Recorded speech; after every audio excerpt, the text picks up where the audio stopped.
काराकाट में प्रधानमंत्री नरेंद्र मोदी चुनावी जनसभा को करने पहुंचे थे। काराकाट से एनडीए उम्मीदवार उपेंद्र कुशवाहा के समर्थन में। लेकिन जब प्रधानमंत्री नरेंद्र मोदी काराकाट पहुंचे तो उन्हें अच्छे से यह बातें बताई गई थी कि काराकाट में उनके गठबंधन के उम्मीदवार उपेंद्र कुशवाहा के खिलाफ इंडिया गठबंधन के उम्मीदवार उतने प्रभावशाली तरीके से नहीं विरोध में दिख रहे हैं जितना बीजेपी के पवन सिंह। भाजपा से बगावत करके पवन सिंह ने चुनाव के मैदान में उतरने का फैसला किया और जब पवन सिंह चुनाव के मैदान में उतरे तो सीधे तौर पर बीजेपी ने उन्हें पार्टी से बाहर का रास्ता दिखा दिया। लेकिन प्रधानमंत्री नरेंद्र मोदी काराकाट में जब चुनावी जनसभा कर रहे थे तो एक शब्द भी उन्होंने ये नहीं कहा कि वोट पवन सिंह जैसे किसी निर्दलीय को नहीं देना है। हालांकि उन्होंने यह जरूर कहा कि जीतने वाले उम्मीदवार को वोट करिए। और ये जीतने वाले उम्मीदवार, ये लहर किसके तरफ है? क्या प्रधानमंत्री नरेंद्र मोदी उपेंद्र कुशवाहा के साथ कोई बड़ा खेल खेल रहे हैं? ये बातें सुर्खियों में। काराकाट में तो हर जुबान पर इसी बात के चर्चे हो रहे हैं। मैं इस चुनाव में हिंदुस्तान के हर कोने में गया हूं। सालों से राजनीति में काम किया, संगठन में काम किया और मैंने देखा है कि बिहार के लोगों में राजनीति का आकलन करने का जो सामर्थ्य है वो अद्भुत है। और बिहार के लोग इन चीजों में इतने पक्के होते हैं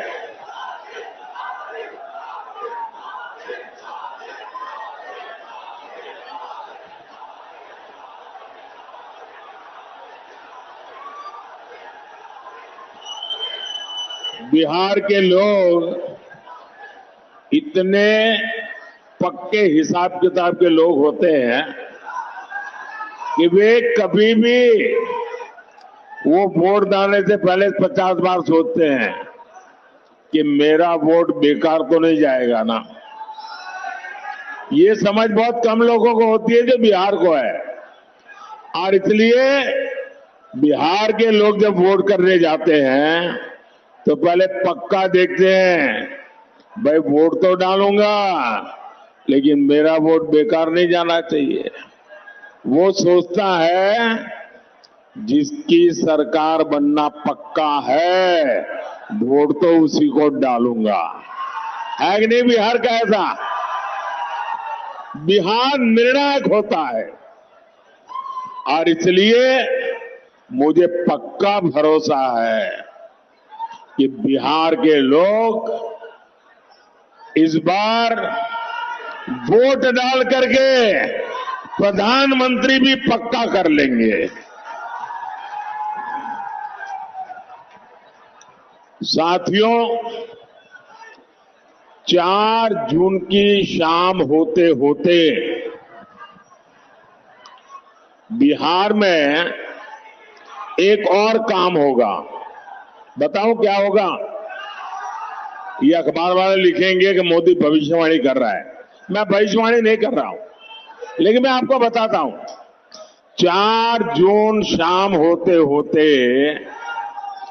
आरजेडी वाले कहेंगे कि कांग्रेस ने लुटिया डुबो दी।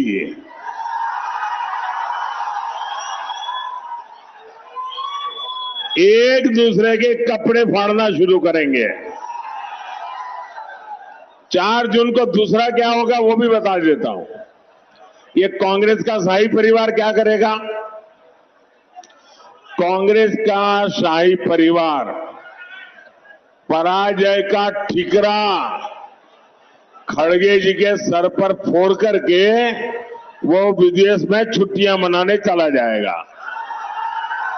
कि आखिरकार प्रधानमंत्री नरेंद्र मोदी जब चुनावी जनसभा में पहुंचे थे तो उन्होंने सीधे तौर पर काराकाट के लोगों से इस बात की अपील क्यों नहीं की कि उपेंद्र कुशवाहा एकमात्र विकल्प है काराकाट में, उनको वोट दिया जाए।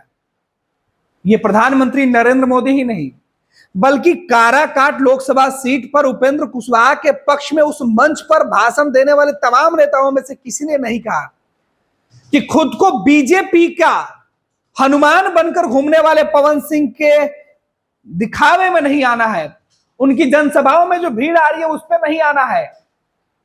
क्यों उपेंद्र कुशवाहा के साथ बीजेपी के नेता ये खेल खेलने में जुटे हुए हैं? उपेंद्र कुशवाहा के खिलाफ कौन साजिश कर रहा है? एक तरफ प्रधानमंत्री नरेंद्र मोदी कह रहे हैं कि बिहार के लोग पूरे देश के अंदर सियासत करने के बाद प्रधानमंत्री नरेंद्र मोदी को बिहार के जो लोग हैं वो काफी समझदार दिखे, एक एक वोट का हिसाब करने वाले लोग दिखे। लेकिन यही प्रधानमंत्री नरेंद्र मोदी आगे कह रहे हैं कि वो पक्का कर लेते हैं कि कौन जीतेगा और कौन प्रधानमंत्री बनेगा, उसी हिसाब से अपना वोट देते हैं। प्रधानमंत्री नरेंद्र मोदी के निशाने पर विपक्ष के नेता तो दिख रहे थे, लेकिन उपेंद्र कुशवाहा के विरोधी बीजेपी का जब तक समर्थन मिला था या उपेंद्र कुशवाहा के आने के बाद काराकाट लोकसभा सीट पर जातीय समीकरण जिसने बिगाड़ के रख दिया है, उस शख्स के बारे में एक शब्द भी चर्चा नहीं। ऐसा क्यों? चाहे बीजेपी के प्रदेश अध्यक्ष हो या फिर जेपी नड्डा राष्ट्रीय अध्यक्ष हो या गृह मंत्री अमित शाह हो, सहयोगी दल के नेता चिराग पासवान हो, ये तमाम बड़े नेता जब भी चुनाव प्रचार करने काराकाट या काराकाट लोकसभा सीट के आसपास के इलाके में पहुंचते हैं तो वो इस बात के लिए खुलकर पवन सिंह का विरोध क्यों नहीं करते हैं? जिस तरीके से आप इंडिया गठबंधन के उम्मीदवार का विरोध करते हैं, वाम दल के उम्मीदवार का विरोध करते हैं, राष्ट्रीय जनता दल के उम्मीदवार का विरोध करते हैं, कांग्रेस के उम्मीदवार का विरोध करते हैं, लोगों से अपील करते हैं कि कांग्रेस को वोट नहीं करे, ठीक उस तरीके से उपेंद्र कुशवाहा के लिए बीजेपी के नेताओं ने क्यों नहीं कहा? प्रधानमंत्री नरेंद्र मोदी क्यों नहीं बोले कि निर्दलीय जो लोगों के बीच भीड़ दिखाकर रैली करके रोड शो करके जो भीड़ दिखा रहा है उसमें नहीं जाना है, वोट नहीं देना है। अमूमन कहा जाता है कि जिसकी सभाओं में ज्यादा भीड़ होती है समर्थन में उसका पलड़ा भारी होता है। तो क्या उपेंद्र कुशवाहा का पलड़ा अगर कमजोर दिख रहा है तो मोदी कह रहे हैं मंच पर दिखावे के लिए वोट मांग रहे हैं कि आप जीतने वाले को वोट दीजिए। प्रधानमंत्री नरेंद्र मोदी के बयानों से तो कमोबेश यही लग रहा है कि मोदी कह रहे हैं कि जीतने वाले को वोट दीजिए। और बिहार के लोग अमूमन ऐसा करते रहे हैं, बिहार के लोग अच्छे तरीके से पता है, अच्छे वो मतलब एक तरीके से समझिए कि समझदार व्यक्ति हैं, हिसाब किताब रखने वाले चतुर वोटर हैं, और वो देश के तरक्की, देश के विकास और देश के उत्थान के साथ साथ लोगों की बात सुनने और लोगों की मदद करने वाले व्यक्ति को प्रधानमंत्री बनते हुए देखना चाहते हैं। ये बातें प्रधानमंत्री नरेंद्र मोदी एनडीए गठबंधन के लिए कह रहे थे। पीएम मोदी को यह भी भरोसा है कि बिहार के लोग बेवकूफ टाइप के नहीं है जो भीड़ देखकर गुमराह हो जाएंगे। हालांकि बेवकूफ मैंने कहा, हालांकि बेवकूफ कहने का तात्पर्य मेरा नहीं था, लेकिन जो लोग भीड़ देखकर गुमराह नहीं होते हैं, जो समझदार होते हैं, पीएम मोदी यही कहना चाह रहे थे कि वो पवन सिंह की सभाओं में होने वाली भीड़ को देखकर वोट देने नहीं चले जाएंगे। लेकिन मेरा सवाल यही है कि पीएम मोदी यह बातें क्यों नहीं कर रहे थे कि आप किसी और के पास नहीं, केवल उपेंद्र कुशवाहा को वोट करिए। अगर क्योंकि अब ये बातें हम इसलिए कह रहे हैं, इसकी भूमिका के पीछे का कारण क्या वो हम आपको समझा रहे हैं। दरअसल लोकसभा चुनाव में काराकाट से टिकट उपेंद्र कुशवाहा का फाइनल होने के ठीक पहले बीजेपी ने पवन सिंह को आसनसोल से उम्मीदवार बनाया था। पवन सिंह ने कहा कि टिकट मिला इसके लिए हम धन्यवाद देते हैं, केंद्रीय नेतृत्व का उन्होंने आभार जताया। लेकिन बाद में उन्होंने कहा कि आसनसोल बंगाल की सीट से वो चुनाव नहीं लड़ेंगे, बल्कि वो बिहार से लड़ना चाहते हैं। और बिहार के काराकाट सीट पर उन्होंने निर्दलीय उम्मीदवारी का फैसला किया और चुनाव लड़ने का ऐलान किया। इस पूरे मामले पर भाजपा खामोश रही। पवन सिंह के नामांकन, उपेंद्र कुशवाहा के नामांकन के कई दिनों के बाद जब पवन सिंह रोड शो कर रहे थे और उनकी रोड शो में जो भीड़ आ रही थी वो भीड़ दरअसल बीजेपी के समर्थकों की भीड़ है। पवन सिंह खुद ये बातें कर रहे हैं। इस बीच पवन सिंह अपनी चुनावी जनसभा में नॉमिनेशन के बाद वो लगातार ये कह रहे थे कि वो अगर चुनाव जीतते हैं तो प्रधानमंत्री नरेंद्र मोदी के हाथों को मजबूत करेंगे, संसद में पवन सिंह नरेंद्र मोदी के साथ खड़े होंगे। अब जो लोग पवन सिंह के साथ खड़े हैं या जो लोग बीजेपी के हैं, अगर वो पवन सिंह के साथ खड़े हैं, उनका यही मानना है कि हम तो प्रधानमंत्री नरेंद्र मोदी के उम्मीदवार को वोट कर रहे हैं, क्योंकि पवन सिंह अगर चुनाव जीत के जाएंगे तब भी पीएम मोदी के ही समर्थन में रहेंगे, और उपेंद्र कुशवाहा भी चुनाव जीत के जाएंगे तो पीएम मोदी के समर्थन में खड़े होंगे। तो क्यों नहीं पवन सिंह? क्योंकि पवन सिंह युवा है, सिंगर है, भोजपुरी फिल्मों के अभिनेता हैं, राजपूत समाज से आते हैं और काराकाट लोकसभा सीट पर राजपूत का एक अच्छा दबदबा है। तो जाति के आधार पर अगर बिहार में वोट होता है तो फिर पवन सिंह को वो लोग समर्थन दे रहे हैं, तो उसमें गुरेज किस बात का है, बुराई क्या है? वो भी तो प्रधानमंत्री नरेंद्र मोदी के हाथों को मजबूत कर रहे हैं। ऐसे में उपेंद्र कुशवाहा के सामने दुविधा है। उपेंद्र कुशवाहा को यह बात अच्छे से पता है कि जिस तरीके से जनसभा हो रही है या वहां के लोगों का जो मिजाज है, जो रुझान है, जहां हमारे भी लोग बातचीत किए, तो जो बातें काराकाट से निकल के सामने आ रही है कि लोग कह रहे हैं कि वोट प्रधानमंत्री नरेंद्र मोदी को देंगे, लेकिन उम्मीदवार पूछे जाने पर उनके मन में संशय आ रहा है। वो कह रहे हैं कि उम्मीदवार तो दोनों प्रधानमंत्री नरेंद्र मोदी के ही है। हालांकि बाद में जब इस तरीके की बातें निकलकर सामने आने लगी तो बीजेपी ने एक कागजी कार्रवाई की, खानापूर्ति के नाम पर पवन सिंह को पार्टी से 6 साल के लिए निलंबित कर दिया गया, या पार्टी से निलंबित कर दिया गया। लेकिन पार्टी से निलंबित करने के बाद पवन सिंह का ना तेवर कम पड़ा और ना ही उनकी सभाओं में उमड़ने वाले लोगों की भीड़।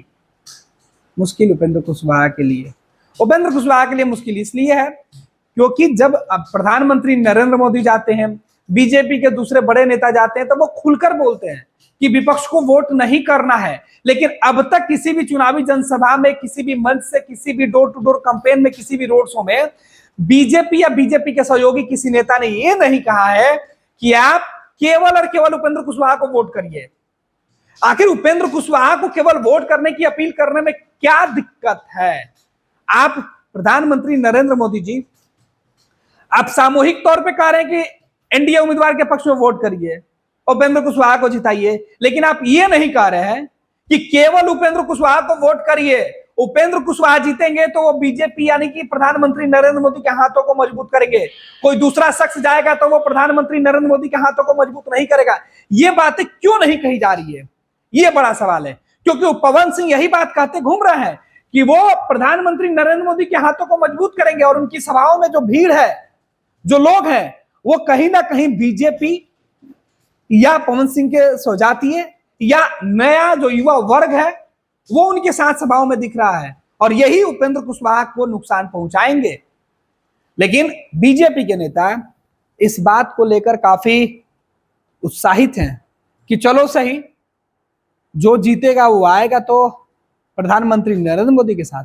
क्या इस उम्मीद पर, इस भरोसे पर उपेंद्र कुशवाहा के खिलाफ चुनाव लड़ने वाले दूसरे उम्मीदवारों के खिलाफ जो बीजेपी के साथ खड़े थे, उनका विरोध भाजपा या प्रधानमंत्री खुद नहीं कर पाते हैं? कारण क्या है?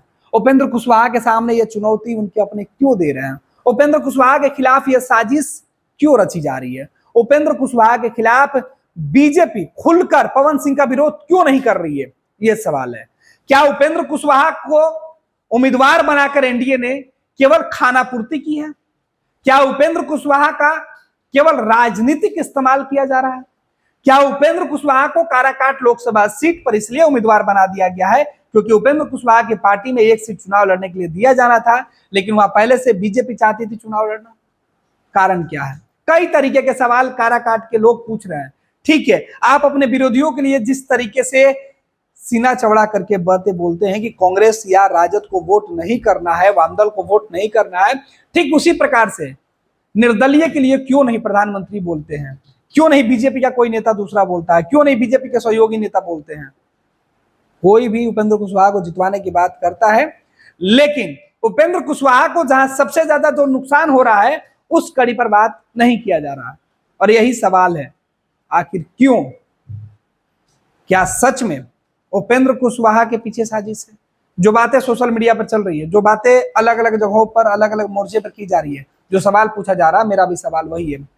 दरअसल उपेंद्र कुशवाहा के साथ अगर खेल होता है तो उपेंद्र कुशवाहा जातीय समीकरण में, क्योंकि कुशवाहा से ही इंडिया गठबंधन के उम्मीदवार हैं, तो कुशवाहा वर्सेस कुशवाहा की लड़ाई में कुशवाहा का वोट बैंक अगर बढ़ता है तो फायदा वहां पर दूसरे जाति से आने वाले उम्मीदवार को पहुंचेगा, और इसका फायदा सीधे तौर पर प्रधानमंत्री नरेंद्र मोदी को हो सकता है। ये तब होगा जब पवन सिंह के समर्थन में युवा वोटर या फिर जो नए वोटर हैं, या जिस तरीके से काराकाट में लोग दिख रहे हैं, वो इकट्ठा होते हैं और वोट करते हैं, तो और नतीजे पवन सिंह के पक्ष में आता है, तभी पीएम मोदी को फायदा होगा। क्योंकि पवन सिंह पहले कह चुके हैं कि वो हर हाल में जीते या हारे वो नरेंद्र मोदी के साथ खड़े हैं।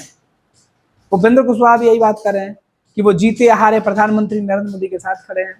फिर कुशवाहा से इतना बैर पीएम मोदी को क्यों? 26 वर्षों में 17,000 से अधिक डॉक्टर बना चुका बिहार एवं झारखंड के छात्रों एवं अभिभावकों के बीच सर्वाधिक विश्वसनीय एवं लोकप्रिय संस्थान गोल, नेशंस लीडिंग इंस्टीट्यूट। हमारा विश्वास गोल के साथ।